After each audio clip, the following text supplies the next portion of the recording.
Bonjour les amis et bienvenue dans une nouvelle vidéo consacrée à l'Olympique lyonnais. Aujourd'hui, je vais faire le point sur les différents sujets du moment. Les joueurs en partance, les joueurs qui peuvent éventuellement arriver, puisqu'il y a eu beaucoup d'updates récemment sur ces différents sujets. Donc on va parler de Ryan Cherki, on va parler de Lindström, on va parler de Minte, on va parler évidemment de Thiago Almada, dont l'arrivée dans le groupe Eagle est de plus en plus pressante. Et on parlera un petit peu de la DNCG, puisque vous le savez, cette semaine, l'OL va passer devant la DNCG. Malheureusement, je ne sais pas quel jour. Donc je vais faire un petit peu le point là-dessus, puisque figurez-vous que ce week-end, j'étais malade et j'ai eu beaucoup de temps pour regarder des vidéos, et notamment des vidéos de la commission d'enquête sur la financiarisation du football du Sénat, qui a reçu les personnes qui représentent CVC, un certain nombre de présidents de clubs, mais aussi il y avait l'audition de Jean-Michel Micheler, qui est le président de la DNCG, et il a dit des choses que je ne savais pas, donc qui me permettent aussi de revenir un petit peu sur mes prédictions de budget pour savoir si on va passer la DNCG. Vous allez voir que ça se fait quand même de plus en plus précis et serré pour l'Olympique lyonnais de passer devant la DNCG. Je rappellerai donc les règles qui ont été dites par monsieur Micheler. On va donc commencer avec Ryan Cherki. En effet, le Borussia Dortmund est intéressé par Ryan Cherki. Borussia Dortmund quand même finaliste de la Ligue des Champions, certes seulement 5e de Bundesliga la saison passée. Mais donc un club qui va évoluer en Ligue des Champions la saison prochaine une nouvelle fois. Dans une ligue, la Bundesliga, qui évidemment est très très ouverte, dans laquelle il y a beaucoup d'espace pour les attaquants, ça défend pas beaucoup, c'est très facile de stater. Regardez par exemple un Sekou Guirassy qui est parti un peu la queue entre les jambes du stade rennais et qui là-bas je crois a mis 28 buts la saison passée.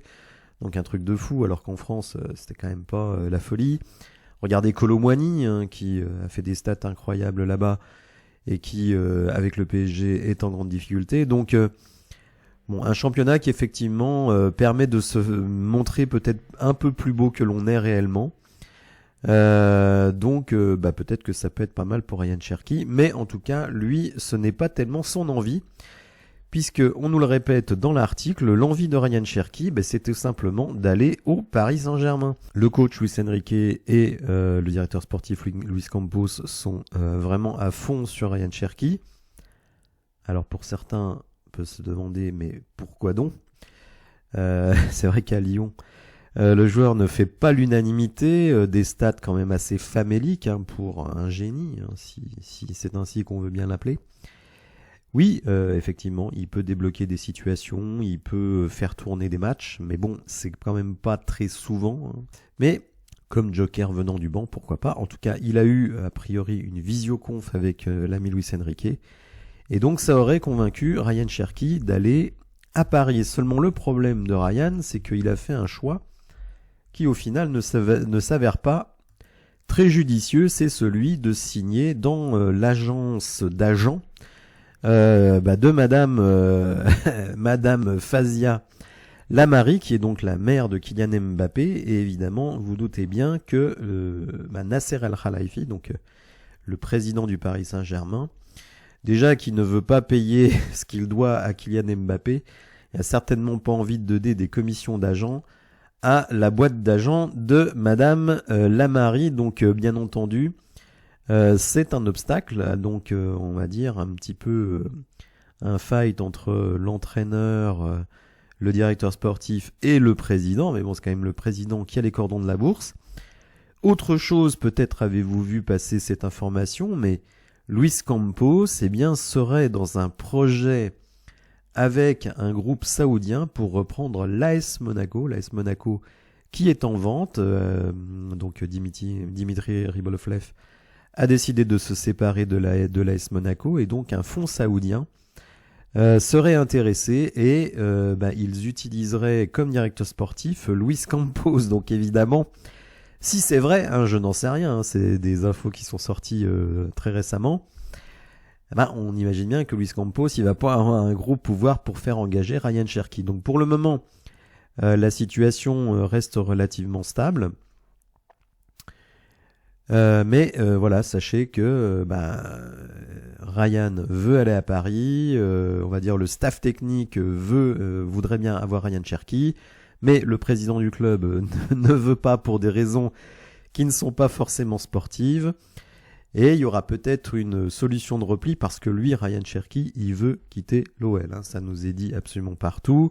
Je pense en plus qu'il a été peut-être même, alors au minimum amusé, mais peut-être même offusqué par la proposition de prolongation qui prévoyait une baisse de salaire, chose qui ne se fait absolument nulle part, surtout pour un jeune joueur qui a une petite cote sur le marché. Bon bref, c'était un peu n'importe quoi, mais en tout cas voilà, on en est là sur le dossier Cherki.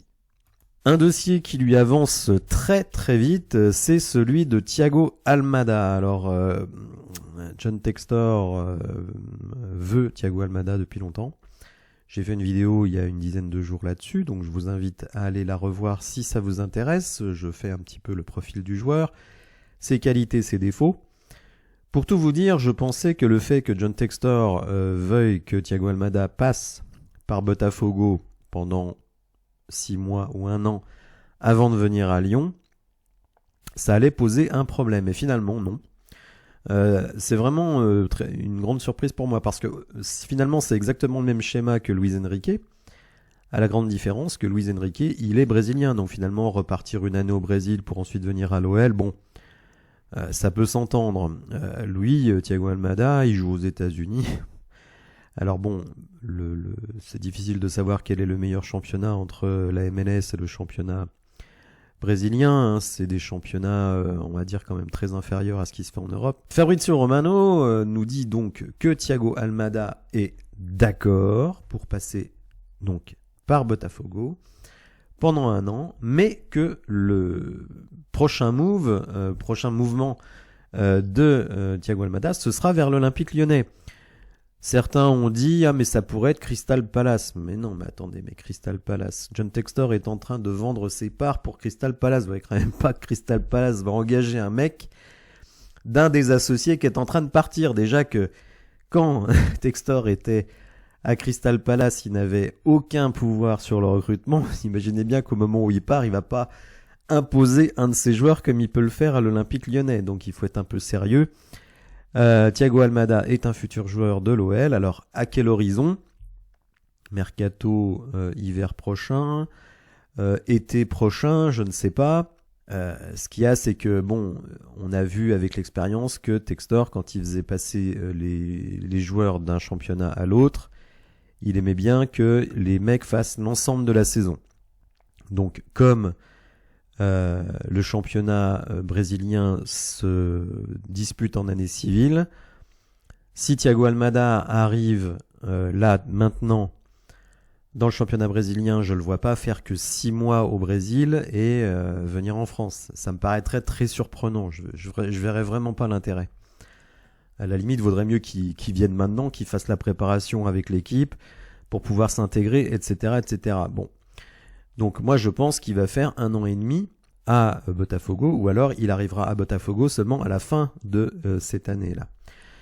Alors beaucoup me demandent dans les commentaires, mais pourquoi Textor s'obstine-t-il à faire passer, par exemple, maintenant ça fera 2 joueurs, Luis Enrique et Thiago Almada par Botafogo, au lieu de les faire venir directement. En fait, c'est un peu, on va dire, une ruse pour lui. C'est-à-dire qu'il fait acheter ces mecs-là environ 20 millions. L'un et l'autre valent environ 20 millions. Lui est convaincu que ces mecs-là, on va dire, après être passés sous le maillot de l'Olympique Lyonnais, ils vaudront 2 à 3 fois plus. Donc il dit, bon, Botafogo, je vous le dis tout de suite, n'a absolument pas les moyens d'acheter 20 millions, quelques joueurs que ce soit sur Terre. Donc c'est Eagle, donc la holding de John Textor, qui avance les 20 millions, comme ils ont fait avec Nuama en passant par Molenbeek. Et ensuite, il les fait passer par Botafogo.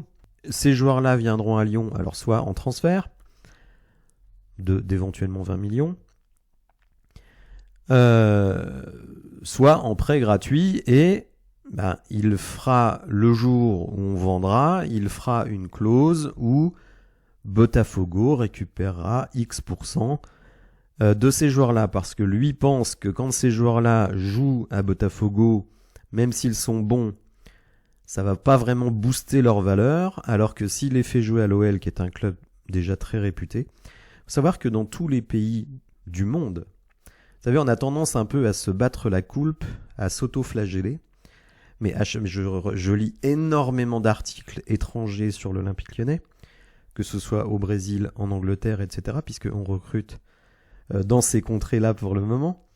Et systématiquement, écoutez-moi bien les amis, systématiquement, à chaque fois qu'on parle de Lyon, on dit ce grand d'Europe. Ce grand d'Europe. Donc ça, c'est les Brésiliens qui parlent de nous comme ça. Et en Angleterre, on dit les powerhouse, c'est-à-dire les maisons de pouvoir françaises, donc lyonnaises.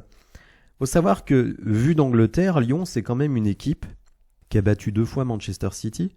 Manchester City qui est, je dirais vraiment, l'ogre qui a fait la main basse, je pense, sur 4 des 5 derniers championnats de Première Ligue.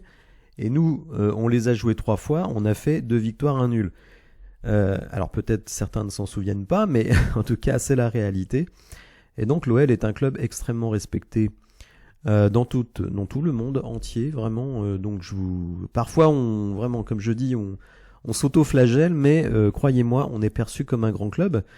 Donc ces mecs-là, les Luis Enrique et les Thiago Almada, venir jouer à Lyon, pour eux, c'est vraiment une formidable opportunité. Donc John Textor, qu'est-ce qu'il fait ? Il se dit, bon, je suis quand même surveillé par la DNCG en France, je peux pas faire ce que je veux, donc je vais faire acheter ces joueurs via Botafogo, même si c'est pas Botafogo qui paye, c'est Eagle, et ensuite je les fais venir gratuitement à l'Olympique Lyonnais, comme ça coûte rien. Alors ça coûte rien, il va peut-être faire comme Lucas Perry par exemple, c'est-à-dire que Thiago Almada va venir pour 5 millions et il y aura un pourcentage de revente de 50% par exemple pour Botafogo en cas de revente. Alors l'argent repartira à Botafogo, mais aussi à Eagle pour rembourser l'argent qu'ils ont avancé. Donc la tactique c'est ça, c'est de se dire, je fais rentrer ces mecs-là à Botafogo, donc ça fait plaisir aux fans de Botafogo qui se retrouvent avec des joueurs qu'ils n'auraient sans doute jamais eu, comme Thiago Almada ou Luis Enrique, même si je pense quand même que Thiago Almada a une bien plus belle cote que Luis Enrique, mais enfin, ça c'est un autre problème. Donc il fait plaisir aux fans de Botafogo qui vont avoir ces joueurs-là pour au moins 1 an. Et en même temps, ça lui permet que l'argent, on va dire, passe hors des radars de la DNCG française et donc qu'il puisse les faire venir comme ça à moindre frais à l'Olympique Lyonnais, en espérant évidemment que la valeur de ces mecs-là explose pour pouvoir faire d'énormes plus-values, ce qui est malin, faut quand même le reconnaître. Je suis parfois critique, mais sur ce sujet-là, je trouve que c'est très malin. Et nous, pour le moment, on en bénéficie plutôt. C'est vrai que j'étais très énervé après le transfert de Jeffinho, qui avait été acheté 10 millions, alors que pour moi, il ne valait absolument pas cette somme.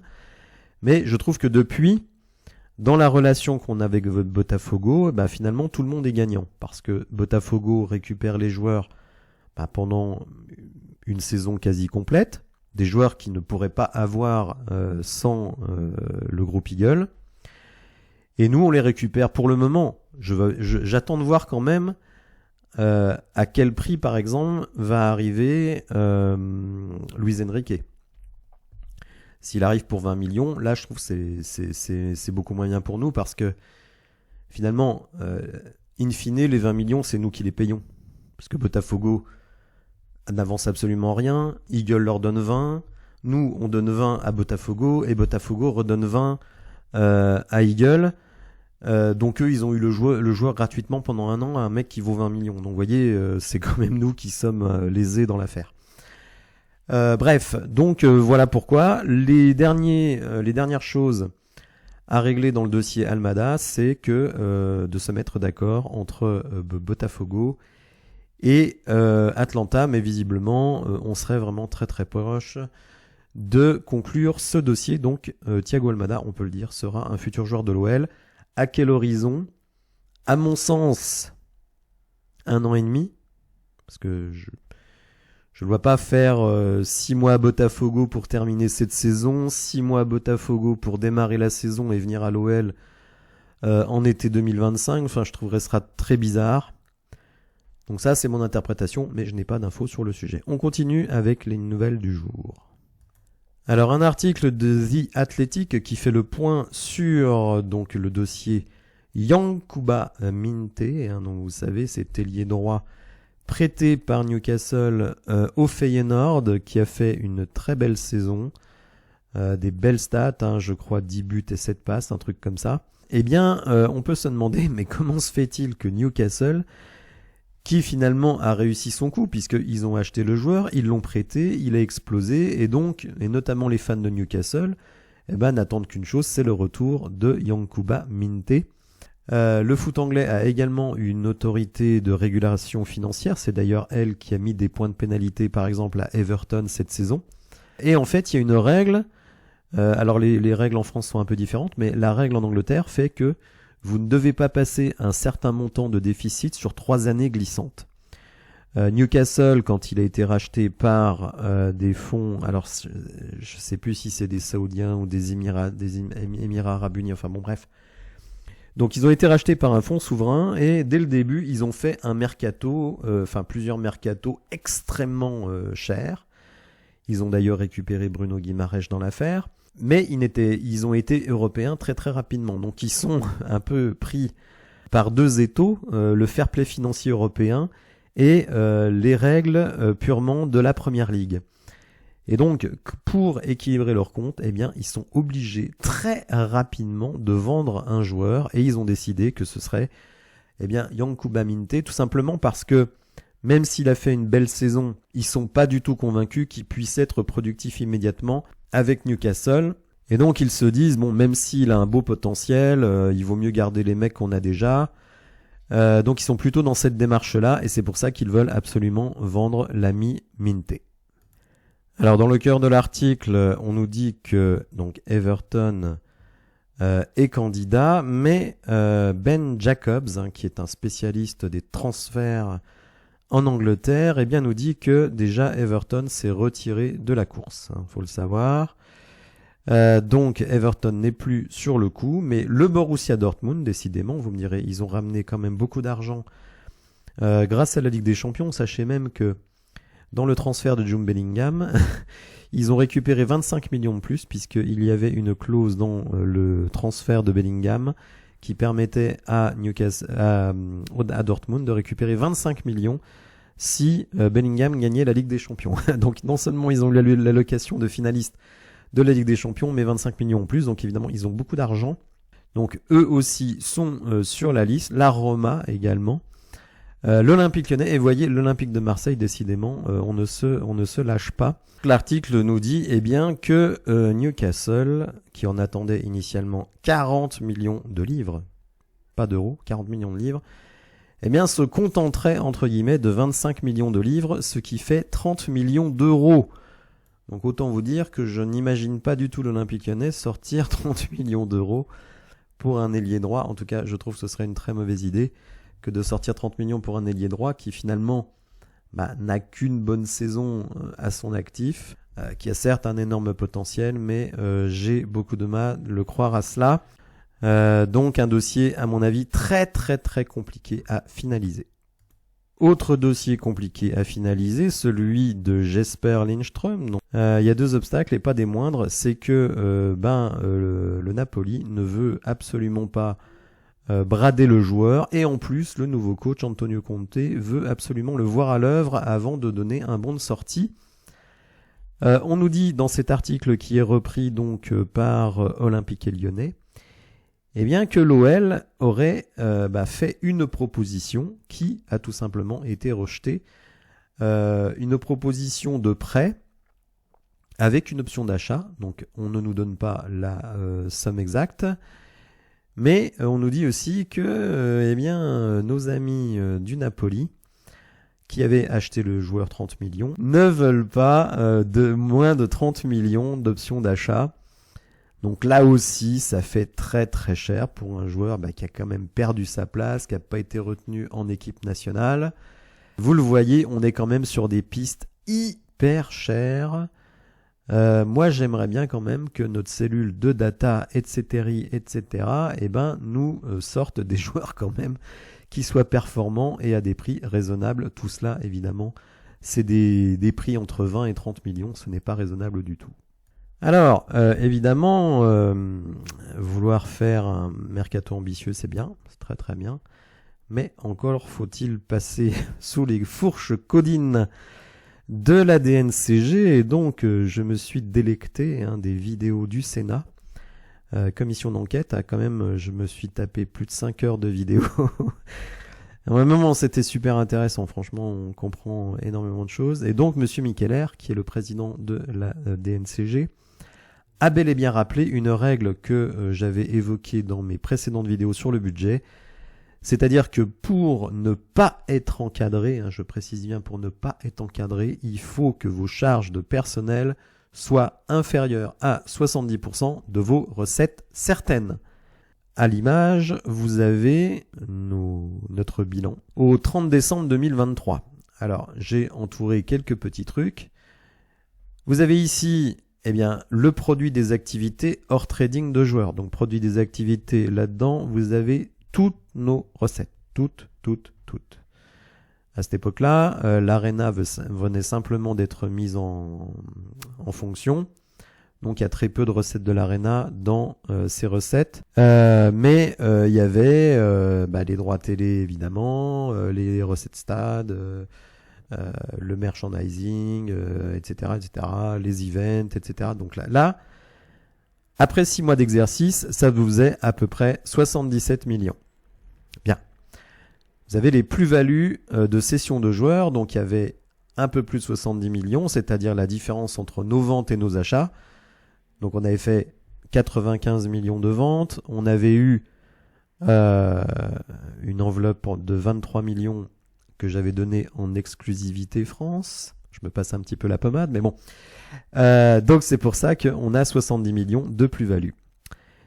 Donc, charge de personnel, vous voyez que on était, donc là, je rappelle, au bout de 6 mois, à 84 millions de charges de personnel. Donc, vous voyez, bien au-dessus des 77 millions de produits d'activité sans vente de joueurs. Donc, quand John Textor va devant la DNCG en disant « Je ne vais pas vendre de joueurs », la DNCG, elle dit « Excusez-moi, monsieur, mais vous avez 84 millions de salaires et de charges sociales et vous avez 77 millions de produits. Si vous ne vendez pas de joueurs, ça ne passe pas. Vous êtes à plus de 110% de rapport entre les charges de personnel et les produits. Ça ne peut pas passer. Donc lui, il dit « Ah ouais, mais je vais vendre l'Arena, je vais vendre l'OL Reign, donc il faut mettre 100 millions ici. » Et là, effectivement, on passe à 50%.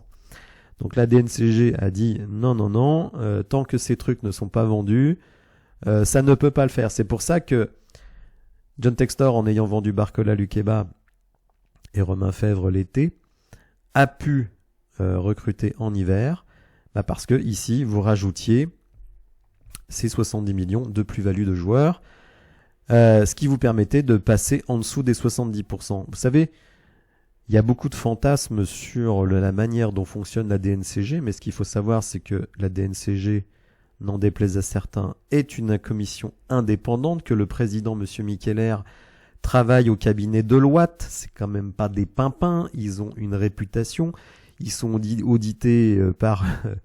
ils font l'audit des plus grandes sociétés du monde, faut se calmer, quoi. Et en plus, il y a des instances de recours. Donc non, on fait pas n'importe quoi et on voit très bien qu'avec 84 millions de salaires et 77 millions de ventes, de recettes, ça ne pouvait pas passer. Alors pourquoi je vous montre ça ? C'est tout simplement que sur l'ensemble d'une année, on va arriver à 170 millions au moins, puisque on a fait des acquisitions de joueurs cet hiver avec des très gros salaires, que ce soit Matic ou ceux qui viennent du championnat d'Angleterre. des très très gros salaires. Donc selon moi, c'est mon évaluation, je pense qu'on finit l'année avec plus de 180 millions de charges de personnel, ce qui est totalement délirant. Totalement délirant. Là, Lacazette va rester. Donc vous avez un gros salaire qui reste. Donc ça veut dire qu'on part sur une année 2024-2025 avec une masse salariale qui va rester très très importante. Donc ok, si vous arrivez à sortir Cacré, c'est quasiment fait. Même si bon, ça s'est un peu calmé, mais l'ami Cacré vient de se marier, donc je pense qu'il a d'autres priorités en ce moment que de s'occuper de son transfert. Ryan Cherki, c'est dans les tuyaux. Anthony Lopez, on n'entend plus rien. Et les Tolisso et compagnie, Lovren, il y a un énorme travail. Alors beaucoup pensent, et ils ont tout à fait raison, qu'on attend de passer devant la DNCG pour voir ce qu'on va faire. Parce que finalement, si la DNCG nous bloque, on sera obligé de garder ces mecs-là, puisque vous ne pouvez pas recruter. Ou au moins en garder un certain nombre qu'on n'avait pas prévu de garder. Mais si vous ne pouvez pas recruter, le moins pire, c'est peut-être de les garder plutôt que de les transférer et de ne pas pouvoir les remplacer par des mecs d'égale valeur. Donc tout ça, c'est un problème. Donc je vais vous montrer mon budget prévisionnel. Ça peut passer, donc on est sur 24-25, donc j'ai augmenté un peu les produits parce que quand vous faites l'Europe, la billetterie c'est un petit peu plus cher, vous avez plus de sponsors, etc. Donc j'ai augmenté un petit peu tout ça. J'ai mis 25 millions pour l'Europa League, 50 millions pour CVC, même si je dois préciser que CVC doit être utilisé pour des dépenses d'infrastructure ou de renforcement des capitaux propres. C'est pas du tout fait pour le mercato ou pour payer les salaires. Ça a bien été précisé par le président de la DNCG et je suis parti sur une base de 100 millions de ventes. Bon, vous avez vu, Hugo Guimet a dit que John Textor allait promettre 100 millions de ventes, mais on comprend tout à fait pourquoi quand on regarde ce schéma. Si vous enlevez ici les 100 millions de ventes, vous avez un déficit de 125 millions, les amis. 125 millions. C'est pas possible. Donc vous êtes obligé de promettre 100 millions de ventes. Et encore, vous voyez, vous aurez un déficit. Bon, après 25 millions, c'est pas énorme. J'ai baissé donc les achats consommés des charges externes, en considérant que on n'avait plus la section féminine, on n'avait plus la salle, donc ça allait faire baisser un petit peu les charges. J'ai considéré qu'on allait peut-être avoir quand même une baisse au niveau des salaires, si Cacré, Cherki s'en vont, peut-être Lopez, etc. Donc j'ai évalué à 20 millions, mais là c'est vraiment on doit mouiller. Bon, les autres dépenses sont à peu près les mêmes. Là on a les options d'achat, donc qui s'amortissent, c'est pour ça qu'il n'y a que 11 millions alors qu'en fait il y a 40. Et j'ai tablé sur un mercato de environ 60 millions, là aussi qui s'amortit sur la durée des contrats. Donc ça fera entre 10 et 15. Donc voilà, si vous faites que 80 millions de ventes, vous avez moins 45. Et là, vous n'avez plus le Lorraine, vous n'avez plus l'Arena. Donc, sauf, et puis des droits télé. Alors des droits télé locaux qui vont un peu baisser parce que pour le moment, les nouvelles conditions ne sont pas connues. Mais vous aurez beaucoup plus de droits internationaux. Donc je dirais que de ce point de vue-là, le paradoxe fait que nous, l'année prochaine, on aura plus de droits télé que l'année dernière. Donc voilà, donc pour la DNCG, on va dire ça va passer, selon moi. Selon moi, ça va passer ric et rac. Mais il faut 100 millions de ventes. J'avais fait une petite simulation, donc alors je vais enlever la casette qui reste.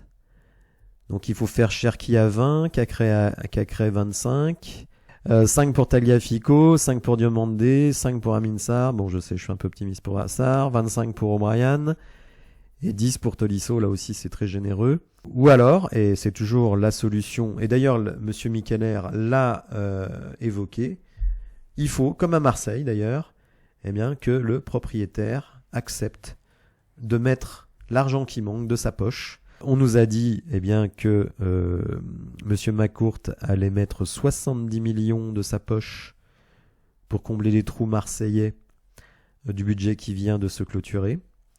Donc là, vous voyez, dans un cas comme ça, il faudrait que John Textor mette 25 millions de sa poche, ou alors le groupe Eagle, enfin bon bref, qu'on vienne combler les trous. Voilà les amis, j'espère que cette vidéo vous aura plu. Bon, elle est un peu longue, je suis désolé, mais Vous savez que j'aime bien aller au fond des choses.